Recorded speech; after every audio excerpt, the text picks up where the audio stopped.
Thanks for joining us today. As Malaysia celebrates our 62nd independence today, we want to understand a little bit better because over the course of 6 decades, we have grown from strength to strength in economic prosperity.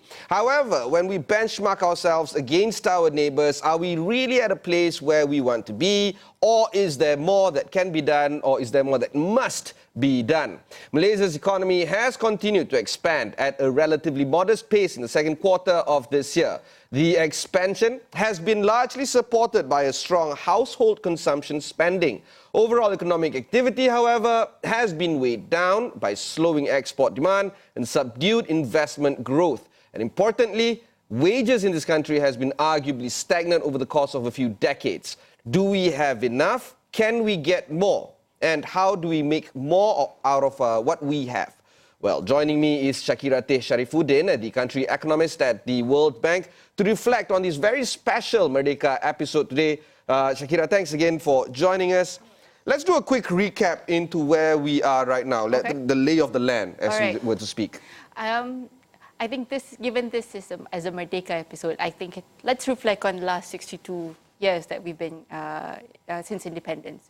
So I think we've come quite a long way, and there are several definitely achievements that Malaysia can be proud of. So I think number one, we have diversified our economy tremendously. We started off as an agriculture society, then we branched into manufacturing, and now services form a significant portion of the economy. We've been blessed with natural resources such as oil and gas, and we've made full use of the endowments that we receive and put it into good purposes such as building infrastructure, building schools, ensuring children are enrolled in schools, building hospitals and whatnot. We've weathered several economic crises over the years, particularly one, the oil price shock in the mid-80s, the Asian financial crisis, of course, and the global financial crisis back in 2008. And what we've learned, and one good thing that came out of it is we've managed to get our act well in terms of macroeconomic management, at least in terms of monetary policy, financial policy, and to some extent fiscal policy. There are several areas of improvement in that sense, but overall our macroeconomic management is pretty much there. And finally, I think we've come a long way as well in terms of reducing poverty rate over the years. Now, there's a lot of debate going on in the recent days about how we should measure poverty and whether or not it's 0.4% and whether we should use a new rate. But overall, within one generation, we've basically improved the lives of many Malaysians over the years. Now, that's the story for the past 60 years. It sounds so rosy, it sounds fantastic, exactly. We are in a good place. Exactly. So, but that famous saying of what got us here is not necessarily going to get us there, I think that certainly rings true in the case for Malaysia. So we have several challenges at this current juncture, both in the short term as well as over the long term. You've alluded to that already in your introduction. I guess in the short term, we've always at the bank talked about building fiscal buffers, ensuring that at least where fiscal policy is concerned, we've got enough basically cushion for us in the event of an economic shock. And given the current outlook of the global economy right now is not too well, we are expecting a slowdown anyway going into next year. So having that buffer, having that cushion is definitely going to help. On that note as well, I think having a more solid fiscal buffer would also help in terms of social protection. Malaysia has been one of the cases where we've introduced GST, for example, and we regress, and that will always be a case to be examined. But I think in terms of social transfers, there are a lot of areas that Malaysia can improve. In terms of coverage, it's there. But in terms of death, at the moment is relatively marginal in terms of making any impact on narrowing inequality or actually making a significant change in the lives of those at the B40, for example. Yeah, over the past 2 days, my colleague and I, Melissa Idris and I, we've covered this topic on breadth versus depth with a few economists, including a few of your colleagues, as well as Clifford Chung of KRI. They argue that if we want to look at B40, we should look at the bottom half of B40, even the bottom quartile of the B40. We're looking at more social network expansion plans and nets to make sure that we get the most. But it seems like the middle income is also complaining. The fact that they are not having enough for their savings, for international studies, I suppose, for the children, those kind of stuff. It seems like, other than the top 20%, the T20, the 80% of Malaysians are still struggling in their respective ways in terms of putting bread on or nasi on the table, right? Yes. Is that a perception issue, or the numbers do support that, I guess, grouses? I suppose, again, if you look back the last 60 years, we can sort of I would categorize it as a quest for the averages. Malaysia's chasing average. We want to achieve an average, a stable income, a stable inflation level, stable income level. But you're right in a sense that there's a lot of nuances, or the sentiment at least on the ground is not necessarily reflective of what the averages are saying. And actually, there is a famous economist, Professor Angus Deaton, who's a Nobel Prize winner.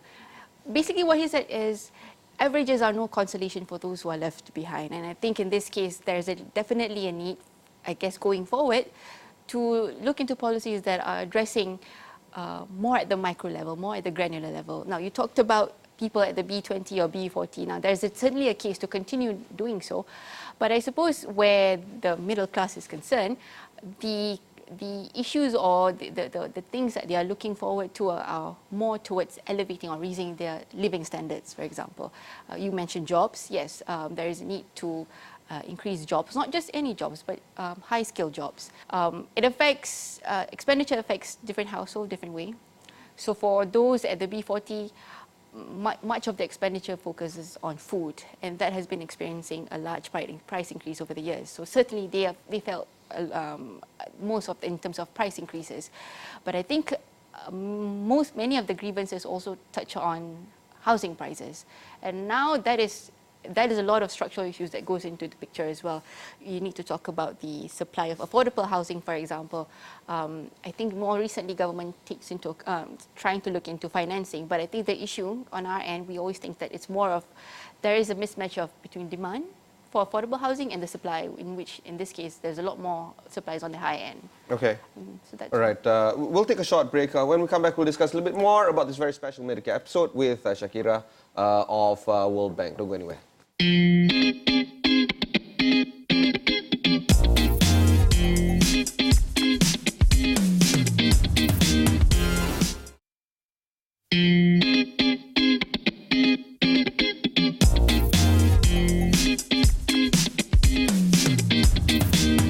Thanks for staying on with us. I'm with Shakira Teh Sharifuddin, the country economist at World Bank. Shakira, we want to highlight a little bit on the GDP growth of the country. If I can just highlight this particular graph right here. This actually came out from the Department of Statistics, but furnished by you guys as well. Let's lose the super. Yeah, thanks.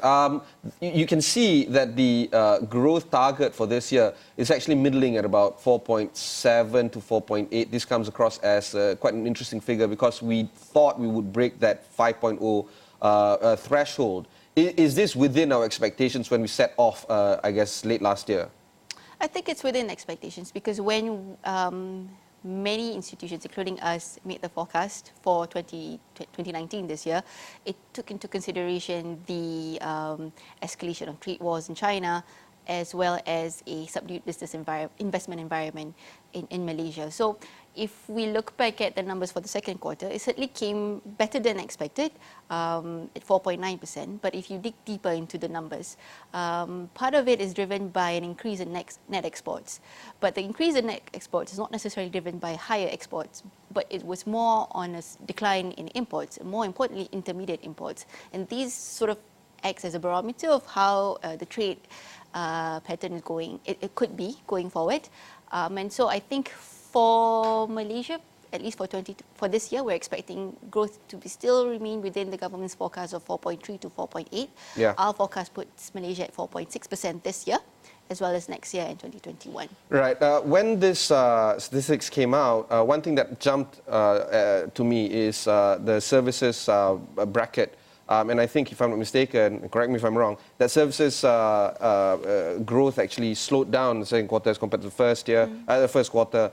Is this something that we need to be worried about? Because aren't we a country that strives for more economic contribution from the services sector? Well, we are certainly a country that is currently there's a sizable contribution from the services sector. But I think the concern that comes from any developments in the services sector would be on the wage side. We've alluded earlier on wage growth. So for Malaysia, much of the wage growth over the years have been carried by the manufacturing sector. So manufacturing sector is the one that's recording high Like paying the bills for the most of Malaysians. Maybe you can allude to that. So manufacturing wage growth have been subsiding or decelerating in the last few quarters, but you can imagine how that would impact, any deceleration in services sector would definitely impact wage growth in the services sector as well. So I think we look at it from that angle. I think overall, any sort of changes, marginal changes in any of the sectors would not impact the overall growth forecast, at least in the medium term. Shakira, when we first met, we were at this conference at a university in KL, and the idea of middle income trap was challenged. Prominent economist KS Jomo argued that it's a myth that is propagated by the West, and even paddled on the fact that World Bank is among one of those propagators. Of course, he has his reasons. He's not saying that, he's arguing from the point of view that is quality of life more important than absolute numbers, right? And in the same forum, the economist from EPF, Nur Hisham, also argued that quality of life is indeed more important in terms of barometer. If we, again, this is a measurement or methodology kind of argument. But to the regular Malaysian, we don't particularly pay any interest towards GDP growth, servicing sector, manufacturing, whatever. We just want to look at our own pockets. Yes. Can our 2,000 ringgit buy enough things and still have enough for savings? And how do we increase from that 2,000 to 3,000 to 4,000 as the years go by? What is the projected outlook? I guess outlooks are always projected, but what is the foreseeable lay of the land that Malaysians can take from this? Are we stuck in getting as much as we can right now? Well, that's a very broad question. It is, right? I mean, like... so let me tackle it one by one. Let's look at the middle income trap that we actually discussed during that forum. Yeah. Well, there are basically two camps around this, whether there actually exists middle income trap or whether it's basically a myth, as you would have it. The evidence are quite mixed out there. Some people, depending on which papers you want to believe, which research you want to believe. But what underscores any of this, the evidence, is that the deceleration in growth as the country sort of becomes wealthier, much of it is attributed to a slowdown in productivity. And that is where I think policies should focus on. And that basically would translate to something that is more material to the layman public, to your purchasing power. So take, for example, one of the recommendations that we've always said in terms of improving productivity in Malaysia is to increase competition. Now, I think about the same time as last year, we saw the Ministry for Communications and Multimedia sort of basically free up the competition in broadband market, and what you saw was a decline in broadband prices. And that actually has some benefits, actually material benefits to the regular consumers, whereby you saw your own broadband bill declining. Yeah, as well as technology devices, mobile phones, exactly. Stuff like that. Inflation actually goes down for that particular segment. Yes, exactly. So that's one area where, in terms of competition, where they need to have a thinking of moving towards a more open market, if you will, not just in broadband, but in other services as well. In terms of one of the things that we think in order to bring up productivity in Malaysia is to improve human capital. And that, I think, is you open up a Pandora box on this, where you want to talk about the education system, and there's a whole host of issues that you can discuss. But I guess for Malaysia, it is indeed an issue. And in order for us sort of to improve productivity and hence increase incomes and benefit the entire Malaysians, definitely human capital is an area where there needs to be a collective effort in terms of raising the productivity of its people. There's also a topic on inflation, whether or not we're hitting the right marks in terms of inflation numbers. There's another graph right here that's furnished by you guys that I want to highlight. As you can see here, inflation rate actually dropped middling of 2017 all the way down to 2018, but now it's spiking up. Where are we on core inflation, headline inflation trajectory? We are expecting, I think Bank Negara is expecting around 2% this year, maybe thereabouts. But of course, this brings back to the issue where there is a sort of like a divergent view between what the inflation numbers tell you and what everyone feels. Exactly. Yeah. There's been various call of, should we have a cost of living index, for example? We should. Not necessarily, because cost of living is different across regions, across households. So how do you come about with having one single index to basically represent every household? So that's not necessarily a fair representation. And the second question to that is, even if you do have one, what are the policies that you should gear towards? As in, so what do we do with this information? Exactly. So an inflation measure helps the central bank in managing monetary policies. But who's responsible for cost of living index, if you will? So addressing cost of living, definitely, it's not just coming up with an index and then, we're good. But yes, it's looking at both on the income side and also as expenditure side as well. All right. And finally, we want to touch a little bit on the benchmarking of other countries. Let's just pull up the last graphic that I have for now. Here we can see some growth benchmarkings. This is where I in the opening of the show, I was asking, with all the rosy kind of figures, diversification of economy and so on, are we really where we want to be? Because down south, Singapore is well ahead of us. We have the Asian tigers, in eastern, northeast of Asia. How do we get there? There's a lot of things that we need to do to get there. But I think the narrative for Malaysia, I think in terms of comparing against other countries, we're quite okay in many parts if we compare against other regional countries. It's the exception of Singapore, as well as other upper middle income countries with the same level of development as Malaysia. But of course, again, we want to go to a higher level, and the aspiration countries are countries of OECD nature. And there's a lot of gaps in many areas. Productivity is one of them, governance is certainly one of them, education, and I can go on and on. I guess where do we go from here? I guess it's a collective effort across different policymakers. It's not going to be just one move like magic bullet, exactly. That kind of thing. Yes. Okay. All right. We'll take a short break. When we come back, we'll discuss a little bit more with the World Bank country economist, Shakira Teh Sharifuddin.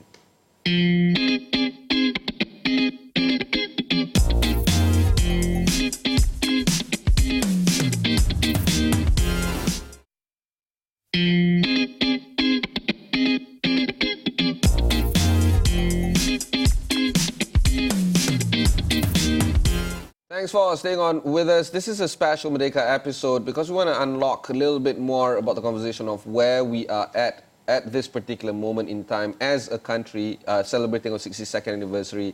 And of course, the national theme is, of course, Malaysia Ku Gemilang. Now, what does that mean? Because Gemilang literally means a celebration of success, joy. But are we in a place where we can really celebrate success and joy from the individual wallet, the household income, the mom and dad bringing home that kind of money from the place that they work? You were alluding to the fact that productivity is important. We've got to improve on our productivity. How do we unlock productivity, and how do we make it in the most basic form possible so that the regular Malaysians know what they need to do? I mean, we can talk about policy matters all the way, but as a regular Malaysian, the individual watching this show right now, how can they help themselves? Well, let's take a step back and I understand the word productivity.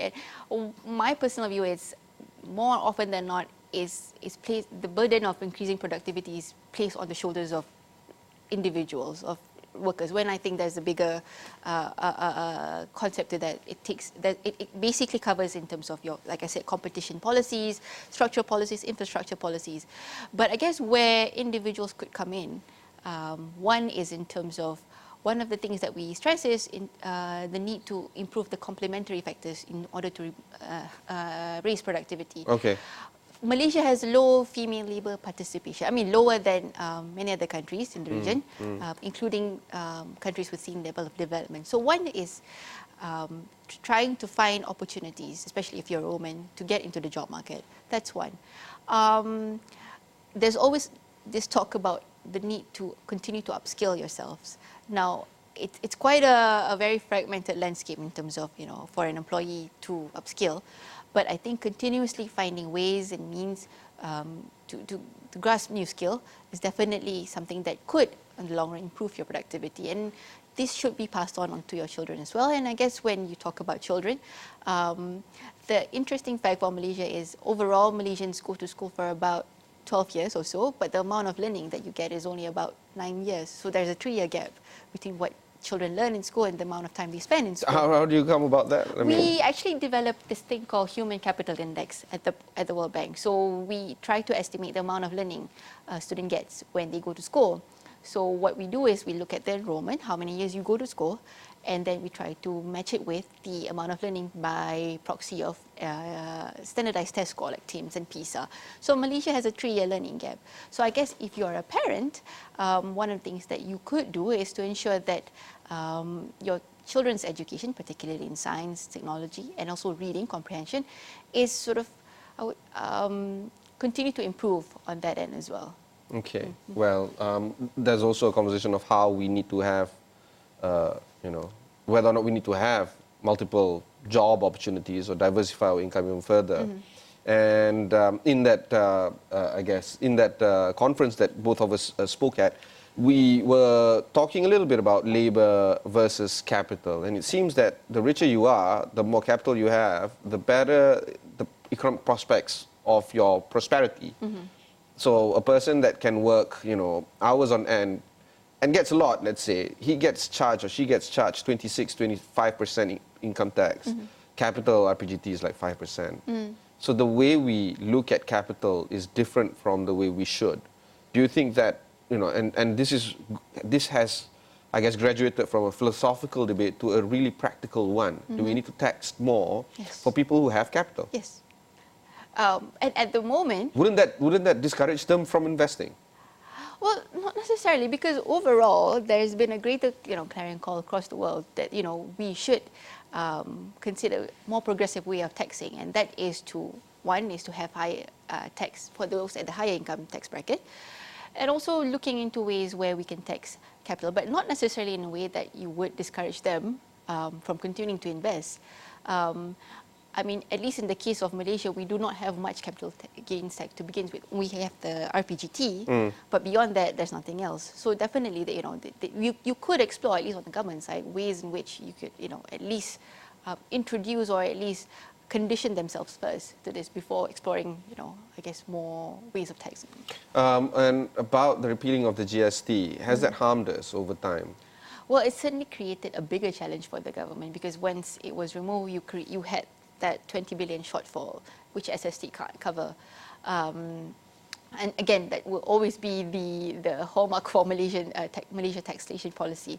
It certainly does bring more about challenges, and for the government, one thing that I guess they constantly need to remind themselves is to find ways of which to diversify their revenue base. We've said before that at least in Malaysia, Malaysia in terms of individual income tax, we collect about 2% of GDP. Other countries with the same level of development collect about 4%. Similarly with consumption tax or sales and services tax, we collect about 2% of GDP, and other countries around the same income level collect about 4 to 6%. So definitely there are ways in which to increase revenue from that source. From the individual income tax side, perhaps raising the tax bracket for those at the higher income would be a start.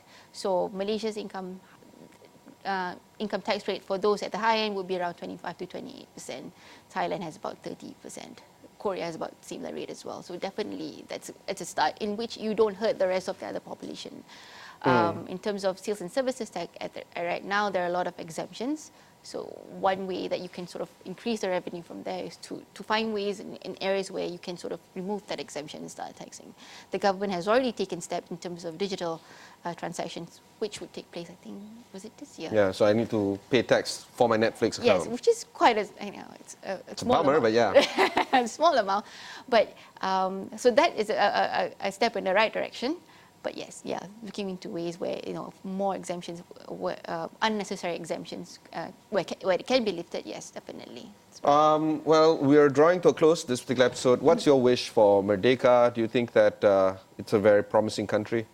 Well, if you read the Declaration of Independence for Malaya, the last In Jawi, by the way, yes. in Jawi, yes, but you Another know, now I'm translating. Brouhaha.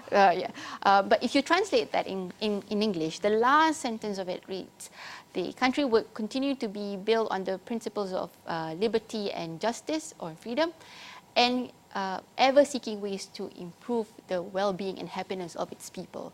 And I think that's the spirit of Merdeka that you should carry on in terms of at least where economic policies are concerned. That's beautiful. That's really beautiful. If you want to join in the conversation, Astro AWANI has a microsite running.